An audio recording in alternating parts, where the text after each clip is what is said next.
Welcome back to another episode of Founder Fumbles, where we talk about real entrepreneur struggles and comeback strategies. I'm your host, Dahmari Taplin, and today we have my boy Michael Tableman. Uh, What's up, man? yeah. Thanks. Welcome back. Just so everybody knows, Michael Tableman, he is the founder of A Mind's Pursuit. He's an author, a fire poet, and he's also a mental health advocate. Welcome back, my brother. What's up, man? How are you? I'm doing wonderful, man. I'm just glad that we got back here and we made this happen the right way this time. Sorry for the mix up, but hey, Hi. Hey, you yo, know, what happens? We learning, right? We we learning. learn and we keep going forward, you know? I've been producing a podcast now for over 4 years. We have one out, a second one on the way. Yo, I know what it's like to deal with that on the technical side, and kudos to you that you're doing it all by yourself. I have a team now, which makes a world of difference, although it does hurt my pocket. But it's definitely not an easy task, and people who think they can just go and start one, really look in on it because there's a lot that's involved. So again, I'm proud of you for doing it. That's awesome, and man, stuff happens. So let's roll. Yeah, I'm working on building up my team now. Anyway, so chit chat, whatever. Where are you from, man? And where are you now? I'm born and raised in Queens, New York, and I've moved out to LA about 15 years ago. Okay, so you're out there in LA. What you doing in LA? How do you like it there? Man, people got a lot to say about LA. I love it out here. Mm, I do. Like, weather is always beautiful. I lived in LA proper for about a good for 14 years, and then recently I just moved out to Orange County, and living a little bit more in the burbs now. Moved in with the girlfriend. She lived out here, and it is beautiful out here. They're very different pacing, but it's really cool. As a kid, I watched the OC, and I was like, I always wanted to live there, and now I'm living here. did you So say Orange County? Orange County, yeah. So that's close to like the slopes, right? Big Bear. No. That's up more. I'm by like Laguna Beach, Huntington, all that. Like I live in like the very like what you see on some of the reality shows. Okay, got you. Because I'm a snowboarder, man. I stayed out in Big Bear for a short time. Okay, I love it up there, bro. That's the coolest thing about living in California and LA. It's like I can surf in the morning and snowboard at night, Right. You can all definitely. in the same day. It's super cool. So, just before we get into all this other stuff, let's talk about a mind's pursuit. What is that? That's your business. What exactly does it do? Mind's Pursuit is my 501(c)(3). It's a mental health nonprofit, and the aspect is to build community and bring awareness to mental health and changing the stigma of it. It comes from my own personal struggles, and if you saw my life, I spent a lot of time in hospitality. I ran VIP services for large scale music festivals all over the world. So if you looked at my Instagram, it would look really cool. I'd be up throwing things like EDC and Rolling Loud and Coachella. I would do Sundance. I would do the Maxim party. I used to throw parties at the mansion. Mm. So like my life looked really awesome on the outside, but internally I was a mess. And I was depressed. I was miserable. I didn't know what I was doing in my life. I didn't feel like I had purpose. And in 2018, I tried to take my own life, and people were shocked by this. And it seems to be a big thing. That happens a lot. People see it one way and was like, I don't get how you can do that. Your life looked amazing. It's like, yeah, but I felt awful. So you say And you tried to take your own life.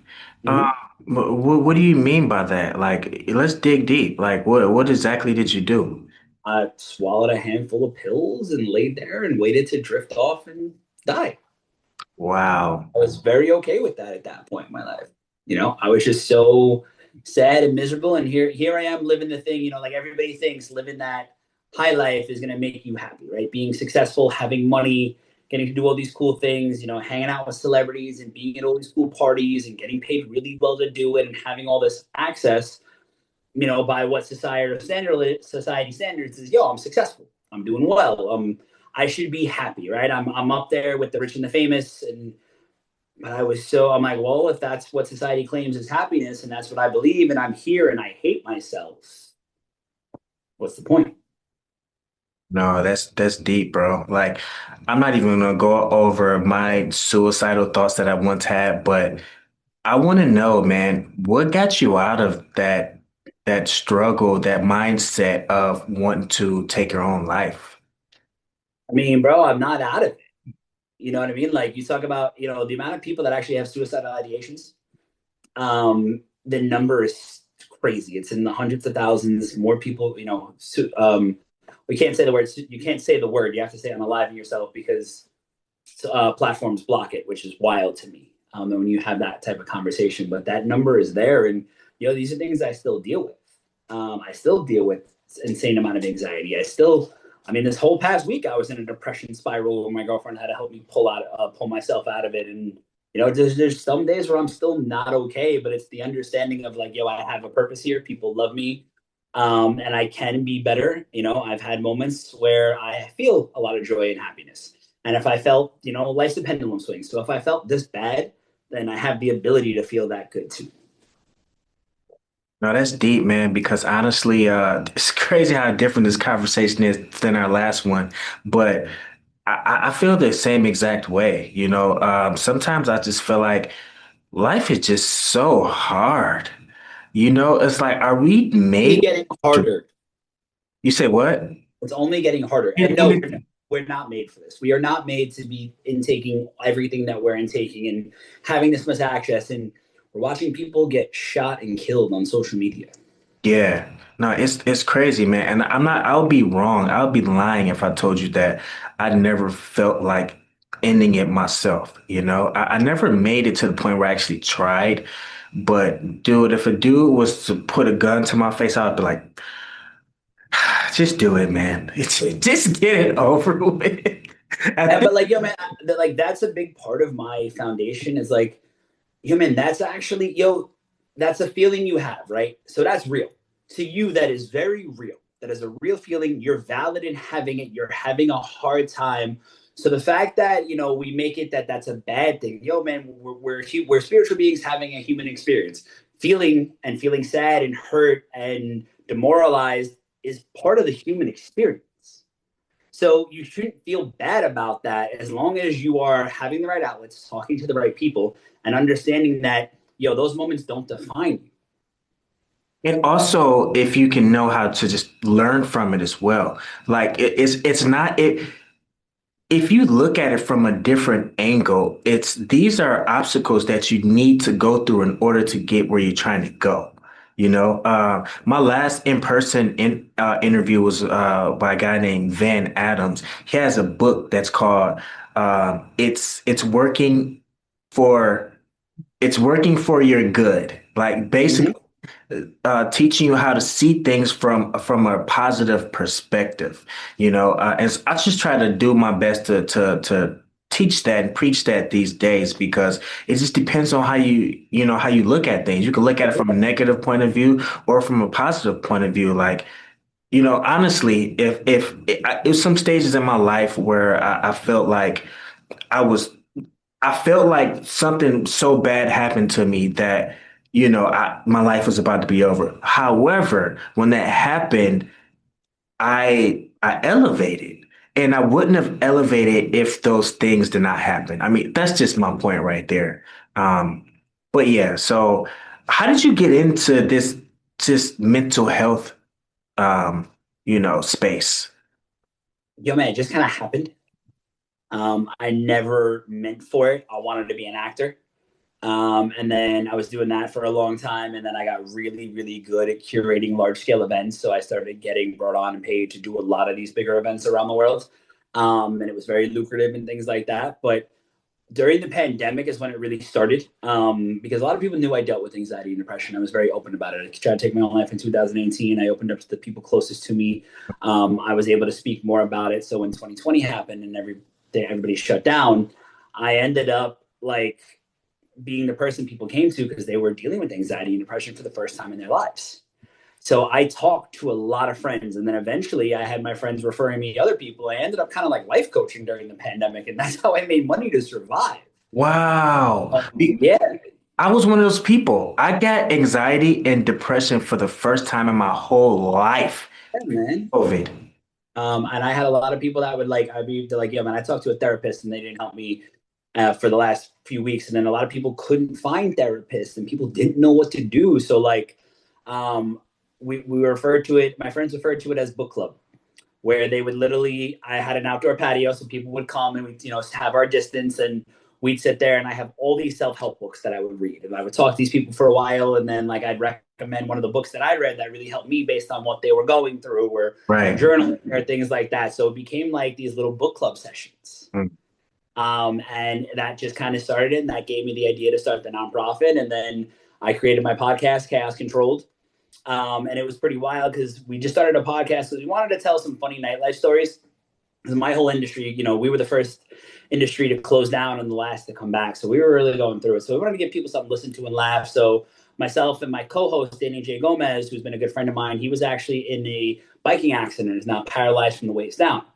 So the two of us just kind of brought people in from the nightlife, and we did the 40 episodes in season 1, and it was wild because we knew all 40 people. And everybody really opened up about a struggle they were happening during that time. Wow. And we're like, yo, we have something here. This is more than just wild nightlife stories. Like, if you watch the podcast now, it has evolved into the human experience and being honest and vulnerable in your open struggles. But if you go back and listen to season 1, people get deep, but we talk about a lot of wild shit that happened back in the day that people would be like, I can't believe, like, this isn't true. It's like, no, it's 100% true. Like, I go back, like season 2 and 3, we had video. Season 1 is just audio only, but I highly recommend people go back and listen to some of the wild shit that we went through because it's like TV. Right. So it just kind of developed. And then, I was looking to do something for myself. I always loved spoken word poetry. I learned I could write it, didn't know where it came from.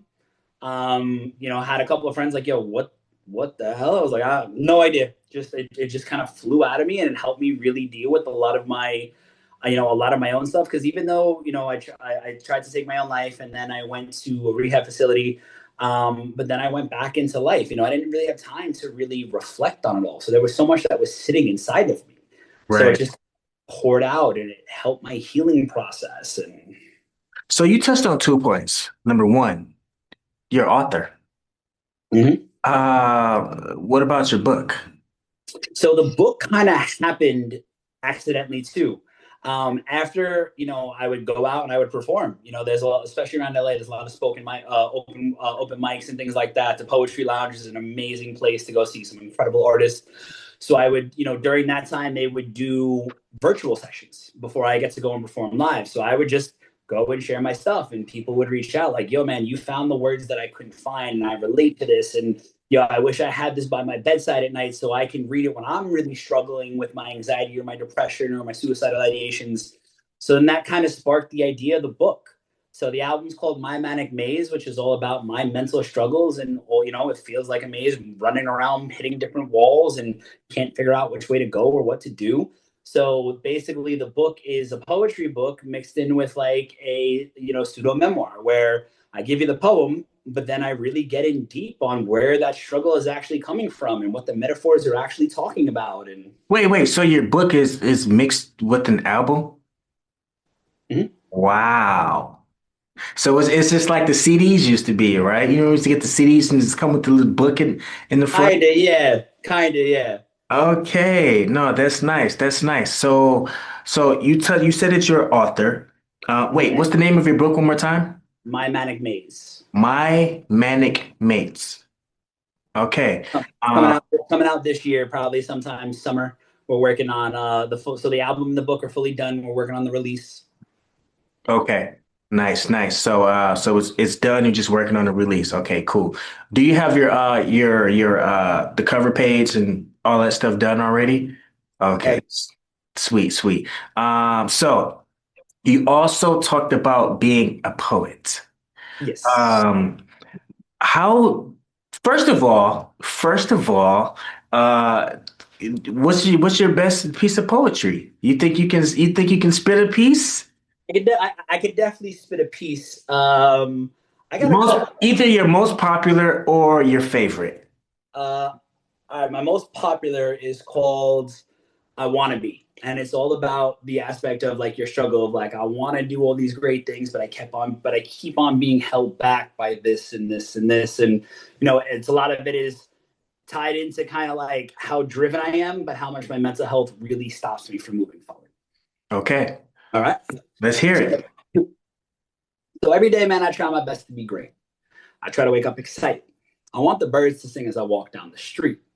I want my life to be like a musical, usually music with Q in right here. And I want my words to move you so we can groove. You see, because I want to be so wildly confident that I can claim I'm the greatest before I even step into the ring. Yo, I float like a butterfly, but what I would really like is for this stinging anxiety that's pricking my skin, that's polluted my mind, that has sucked all the honey from the hive. And I would love to lie, but at most times, yo, it's pretty hard to survive. But I still push to strive because at the end of the day, my anxiety makes me want to be perfect. I want to be able to manifest in an instant where my mind projects the desired reality and I am on my way. I can go the distance. Where I'm on this Herculean type high, but this isn't a Disney movie. But I really would love to believe that I can wish upon a star and make all my wildest dreams come true. But snap back to reality. Up there goes gravity, and the thoughts of living lavishly well, they turn to tragedy that even the Greeks would be very disturbed. That Hades now bows down to me because I showed him a depth of a hell that have given him such a chill that it turned his flames blue. Y'all want to be normal, but just for like a minute, because honestly, that shit sounds a little mundane. Yeah, I mean, my lows are lows, but when I'm high, I create art, I do poetry, I create a lot of chaos. So that's just one piece of it. And, check out part two. It's definitely somewhere on socials everywhere. That's fire, bro. No, Thank you are a really good poet, man. Like thank you. Thank you was taking me on a journey. I was like, oh, you're still going up. Oh, I was like, no, that was nice, man. That was so fun. you. When did you It's write? When did you story. write that piece? That was actually one of the first pieces I ever wrote. Wow. No, That that was actually the first piece I ever performed live, too. okay. No, that was fire, bro. No, I love that. So, when are you writing your next piece? Yo, man, I just kind of like, I have so many things. Like when I just kind of get an idea, I just throw it in my notes in my phone Hmm. and then come back to it later. And like, I just write about kind of whatever hits. Like, I kind of, like the latest thing I was working on was about burnout because I just been working like crazy on this nonprofit as we're building. And a couple of weeks ago, I just kind of just burnt out and hit a wall and Mm. just kind of went into like a little spiral. So like, I wrote about that. Like, I kind of write just whatever comes to mind, whatever's there. So I mean, the um first album is about my manic maze. The second album that I've already started writing is called The Art of Starting Over. And it's all about what happens after you find that sanctuary. Because just because I came out of it, I went to rehab, I did all these things, doesn't mean that all of a sudden I'm healed and I'm great. You Hmm. have to put in the work to climb out of the hole, but you have to put in the work to stay out of the hole and be Hmm. able to start over. Okay, so I got a question for you. This might be a little difficult, and it's not on the list. So, you know they say Nike sells what does Nike sell outside of shoes? You know what I'm talking about? They say Nike sells fitness Yeah. or something like that. Nike sells fitness or Google sells whatever. I can't think about what they sell, but you know what I'm saying. But what do you sell as an entrepreneur outside of your book, um, and slots for your podcast show, however you do it. But what do you sell exactly? Hope, Hope. hope, community. Like Mind's Pursuit talks to anybody who's struggling, right? I think where we're at in this world is being so divided, right? Doesn't matter what religion you are, what side of the aisle you sit on, gender, color, like any of that. It doesn't matter. The one thing that we all have in common is we're all struggling with something. A lot of us are struggling with a lot of things that are similar that they feel like they can't get past. Mhm. One of Mind's Pursuit is to give you a space to create community, to realize you're not the only person struggling with that, and to be able to collaborate and help each other work together to get past that and give you hope that you can have a better tomorrow. A Mind's Pursuit on a better tomorrow. Wow. Now that's sort of what Founder Fumbles is about too, because we're talking about Founder Fumbles, and the hope is for someone that's going through a struggle to be able to browse through my episode and find someone who had the same type of thing, so that they can learn from it and grow from it. Yeah, so that's nice, man. So back to you being an author. What do you think is because I'm also writing a book. I want to know about your biggest struggle, your biggest struggle that you had as an author. Perfectionism. Mm, I go back and I read and I'm like, I can write this better, or this doesn't sound good, or I can do this better. And then I mean, my editor has been like, yo, how many times are you gonna make changes on this? Like, let's just move forward. It's great. No, I can say this better. I can do this better. Or, oh, this thing came up that I didn't think about before. And it's not knowing when to be like, oh, this is done. Because I can keep going. I can keep Right. making up this. My life is continuously going. I'm still having anxiety attacks and panic, Right. depression spirals. So there's always more I can add to and talk about. But at the end of the day, it's more being afraid of it's not going to be good. So I think it has to be perfect. Well, perfection doesn't exist in art. Yeah. That's probably why I've been writing my book for 6 years now. I'm trying to get it perfect. I'm trying to get to the end, I need to probably But just that but that's not a thing. right. And like I gotta remind myself this because like I'm great at saying it. Like do as I say, not as I do. But like, yeah, man, I have that same thing. So I finally gave my last round of edits to my editor. And she's like, okay, we're done. I was like, but she's like, no, we're done. This it's ready. We're done. So I know it gets tough, as an author, as an entrepreneur, as a poet. I want to know just like what's that thing that like keeps you going? I don't have a plan B. Mm, I don't have like if I it's either like I don't want to do anything else. Right? Like I've worked in hospitality for 20 years. I've done the coolest shit in the world. How do I follow up with that? What am I gonna go get a 9 to like? I'm not a person who can sit in front of a desk and have a 9 to 5 job. I am not very handy. I'm not the guy who can come to your house and build things and put things up and fix things. Like I can't do that. I don't want to do anything else besides write and be a poet and be a creative and come up with ideas and concepts and events and let my mind run. Like, yo, that's what I do naturally. My mind runs 24/7. So why not make that something that's a positive that I can use to create, to build, to make an impact, to make money? Like, yo, man, the goal isn't to be rich and famous. The goal is to make impact, and then if money and wealth just sometimes happen to be a byproduct of it. But like, I'm not trying to have a ton of money so I can have a ton of money. I'm trying to have a ton of money so I can have the freedom to do what I want to do. and what's that? What's that? What do you want to do? I want a Mind's Pursuit to be a global brand. I want my little Mikey, which is my little, the little icon, to be just as well known as that Nike swoosh. I want to speak all over the world. I want to continue to build out different concepts and ideas. Because we produce everything. We're in the process of producing a TV pilot for for a show based on a mental health concept. We have two other new podcasts we're doing. I've written 3 albums that I want to produce and perform and do live all over the place. I want to write more books. I want to create more things that help people. So, Conversation with the Boys is our next big thing we're pushing out. It's a men's mental health roundtable. We're looking to just make it more of a roundtable show. That's the anchor, but we're going to different colleges and creating support groups. We're creating because most men don't have the ability or like don't know how to talk to other men about things, and a lot of men feel very alone in the world. So creating support groups, creating outings, creating places that men can go and talk about some of these feelings that they have that they're too afraid to talk about elsewhere, and just giving people an outlet. That's dope, man. And I honestly, I appreciate you for, for going on that path, of giving people an outlet because I think we're on similar paths, whether you believe it or not, I mean, that's the thing. I think a lot of people are, but if you don't talk about it, how are you ever going to know? Yeah. I'm starting to feel like as far as like business goes, like, I feel like people that have like webinars and like coaching and everybody's trying to help everyone do the same thing. And it's like you just explaining it in a different way. And it's an infinite thing.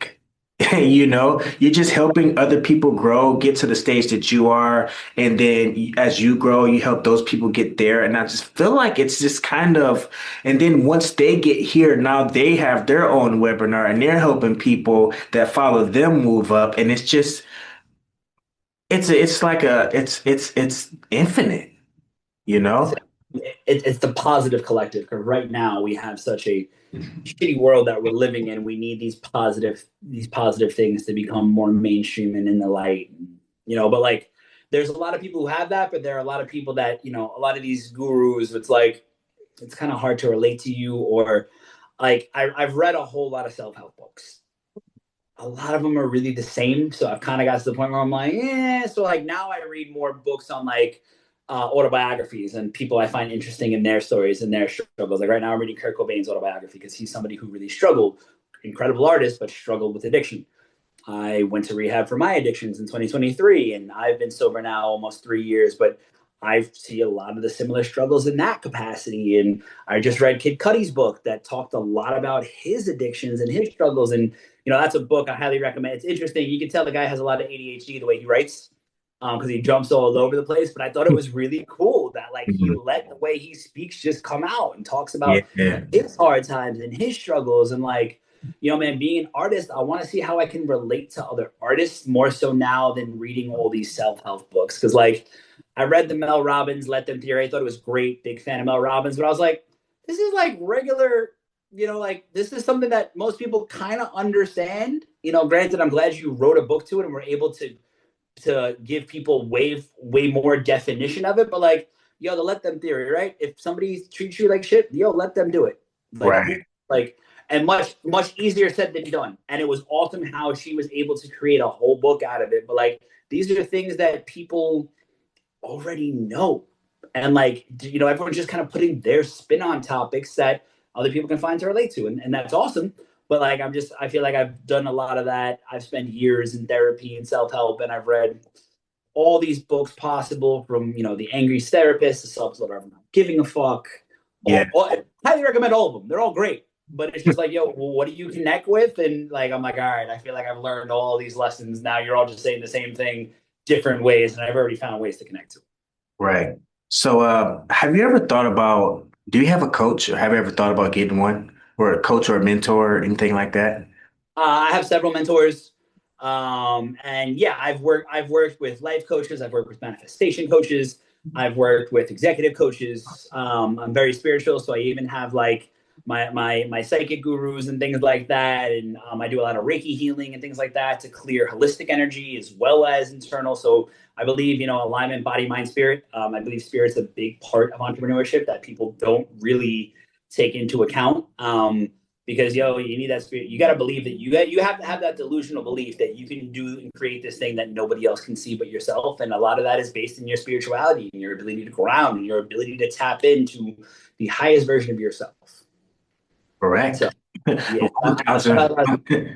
I've had a lot of spiritual teachers, which has been actually my favorite out of everything that I've worked with. Yeah, yeah, for sure. And it's entertaining and learning about how us as humans is connected to the universe.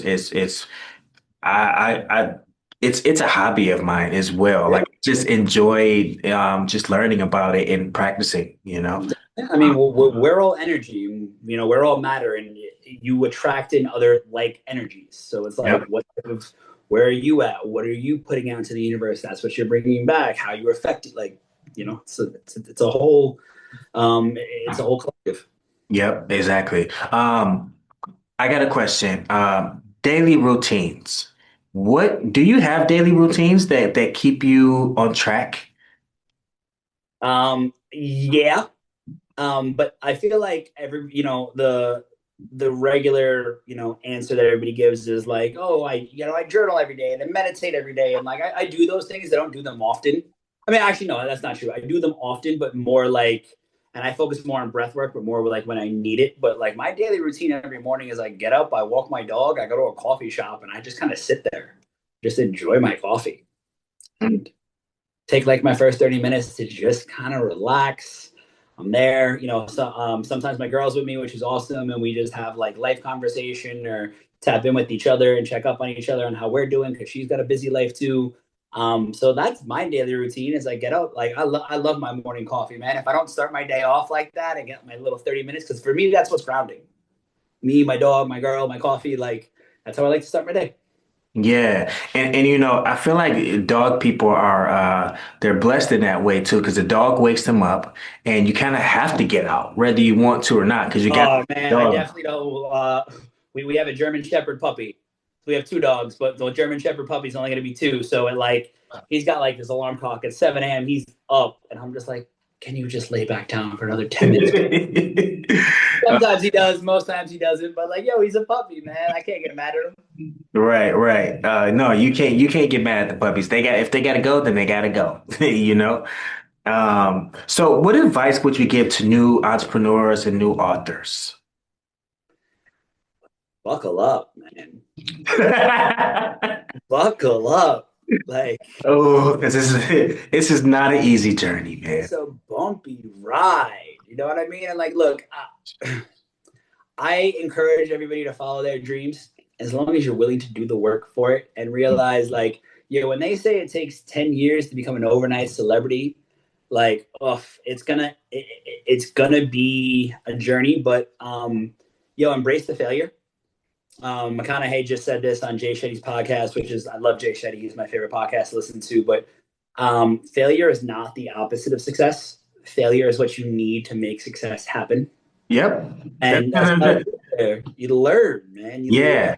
Yeah, that's pretty much what I said earlier too. It's just like you need those bad things to happen in order to move forward, you know? I've had a couple other businesses fail. I owned a food truck, which I loved, and we made smash burgers and it was killer, but we just didn't do it the right way. And I learned a whole lot about business and partnership and, making sure you're working with the right people in that aspect. So it's like, yo, man, you're going to spend a lot of time, if you don't like a 9 to 5, that's cool, but you better be okay with I call it a 25/8. Right, right. You better be ready to do it all the time. So I don't know if you got the alert, but we got 8 minutes left here. So I do got to ask you this question. Do you have anything new coming out this year? Any new releases with your business outside of your book? Well, the book and the album, and then Conversation with the Boys is like we said, it is the men's mental health roundtable that we are putting out. I throw an event series called the Alchemy Event where we bring in up and coming artists and have them talk about their struggle stories and how they took their struggle and channeled it into an art that created something beautiful to inspire other people. We're going to throw another Alchemy event here in LA sometime in Q3, Q4 towards the end of the year. And then we have a new event series coming out called The Drip. It's a coffee and chill, coffee and collaboration, where you come in, it's all 90s R&B playing in the morning from like 9 a.m. to 1, and it's just all specialty coffees and people that are there that are like-minded individuals that are there to network in the wellness community, that are there to just meet other people and find some sort of community. That is beautiful, man. I would love to be a part of that, but I'm way out here in Detroit, man. You have to make an LA trip, bro. Yeah, yeah, yeah. I'll do an LA trip. I still got to take my wife out that way. So, Bro, I love it out here. It's awesome. I'll set you up. yeah, for sure, for sure. When I come out there, I'm definitely gonna hit you up like 1,000. Yeah, absolutely. Count on it. Would love to connect. Count on it.